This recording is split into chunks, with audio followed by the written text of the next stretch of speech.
তেওঁৰ উন্নয়নৰ ৰাজনীতি কৰিব নাজানে।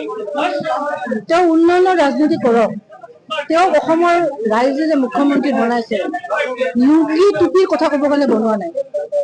তেওঁক হিন্দু মুছলমান কৰিবৰ কাৰণে বনোৱা নাই। তেওঁক অসমৰ ৰাইজে মুখ্যমন্ত্ৰী বনাইছে।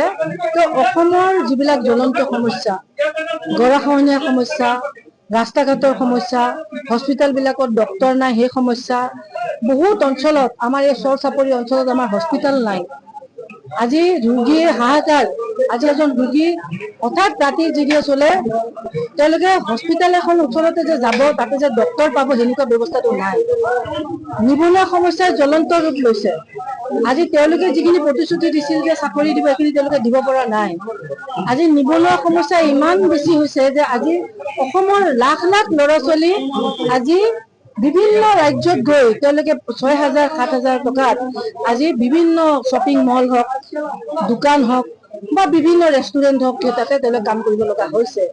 অসমত মুখ্যমন্ত্ৰী ডাঙৰীয়াই সংস্থাপন সৃষ্টি কৰিব পৰা নাই। অসমৰ জ্বলন্ত সমস্যা স্ব জনগোষ্ঠী জনজাতিকৰণ, আমাৰ যিবিলাক আজিকালি টিচাৰ্ছ এতিয়াও প্ৰভিঞ্চিয়েলাইজ হোৱা নাই স্কুল, সেইবিলাক সমস্যা। আজি চাফাই কৰ্মীসকল, আজি যি কভিডৰ সময়ত যিবিলাক ব্যক্তিয়ে নিজৰ জীৱনক তুচ্ছত আছিলে, নিজৰ জীৱনক বলিদান দি ত্যাগ কৰি কেনে চাফাই কৰ্মী হৈ হস্পিটেলত কভিডৰ সময়ত কাম কৰিছিলে, সেইসকলক চাকৰি দিম বুলি মুখ্যমন্ত্ৰী ডাঙৰীয়াই নিজে কৈছিলে।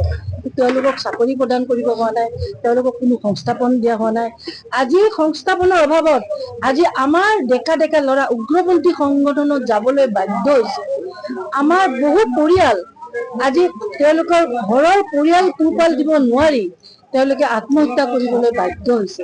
GSTৰ ফলত আজি মানুহৰ মাধমাৰ হৈছে। আজি সৰু সৰু সৰু সৰু ক্ষুদ্ৰ দোকান বিলাক চলা নাই। আজি মুখ্যমন্ত্ৰী ডাঙৰীয়া এইবিলাকে চিন্তা কৰিব লাগিছিল।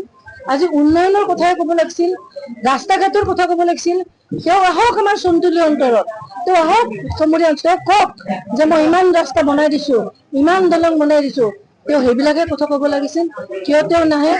তেওঁ কেইদিনমান আগত বিধানসভা আহিছিল, আহি কেনে কৈছিল যে নগৰপাৰাত জলজুলি নদীৰ ওপৰৰ দলংখন কৰি দিব, 3 দিনৰ ভিতৰত ইঞ্জিনিয়াৰ আহিব, দলং কৰি দিব। ক'ত গ'ল তেওঁৰ প্ৰতিশ্ৰুতি, ক'ত তেওঁৰ ভাষণ? সেইকাৰণে আমি কৈছো যে অসমৰ মুখ্যমন্ত্ৰীয়ে তেওঁ অকল মুখ্যমন্ত্ৰী হৈ থকাৰ কাৰণে চিন্তা কৰে। অসমৰ যিবিলাক জ্বলন্ত সমস্যা, এই সমস্যাবিলাক তেওঁ সমাধান নকৰে। কাৰণে মই ভাবো যে নিৰ্বাচন আহিলে টুপি লুংগিটো কি বেয়া বস্তু নেকি? লুংগিটো সকলোৱে পিন্ধে। লুংগি মানে কিবা সম্প্ৰদায়ৰ লগত জড়িত আছে নেকি? লুংগিটো ভাল। আজি চাউথত যাওক, চাউথৰ মানুহবিলাকে কি পিন্ধে? লুংগিওটো পিন্ধে।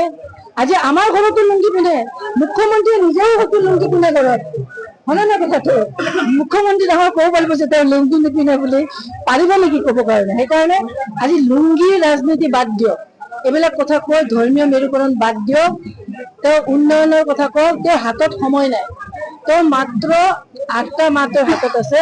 তেওঁ 8টা মাহৰ পিছত তেওঁ অসমৰ মানুহক ৰিপৰ্ট কাৰ্ড দিব লাগিব। তেওঁ কিমান দলং বনালে, কিমান হস্পিটেল বনালে, কিমান ডক্তৰ দিলে, কিমান তাত তেওঁ চাকৰি দিলে, এই কথাবিলাক তেওঁ চিন্তা কৰাৰ মই ভাবো বেছি প্ৰয়োজন হৈছে। মই তেওঁক আৰু সমালোচনা নকৰো, মই তেওঁক মানে ছাজেশ্যন দিছো যে তেওঁ উন্নয়নৰ ৰাজনীতি কৰক। অসমৰ মানুহৰ সমস্যা দূৰ কৰাৰ কাৰণে তেওঁৰ হাতত কিন্তু বেছি সময় নাই। প্ৰত্যেক বছৰে চমটুলিতে আমি ইয়াত অনুষ্ঠিত কৰো।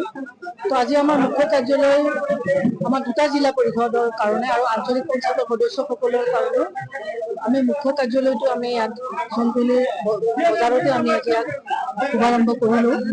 আমাৰ কথা হৈছে কি যে যিহেতু চমটুলি আমাৰ ৰাজধানী, চমটুলিৰ প্ৰায় মই 2বাৰকৈ বিধায়ক হৈছো।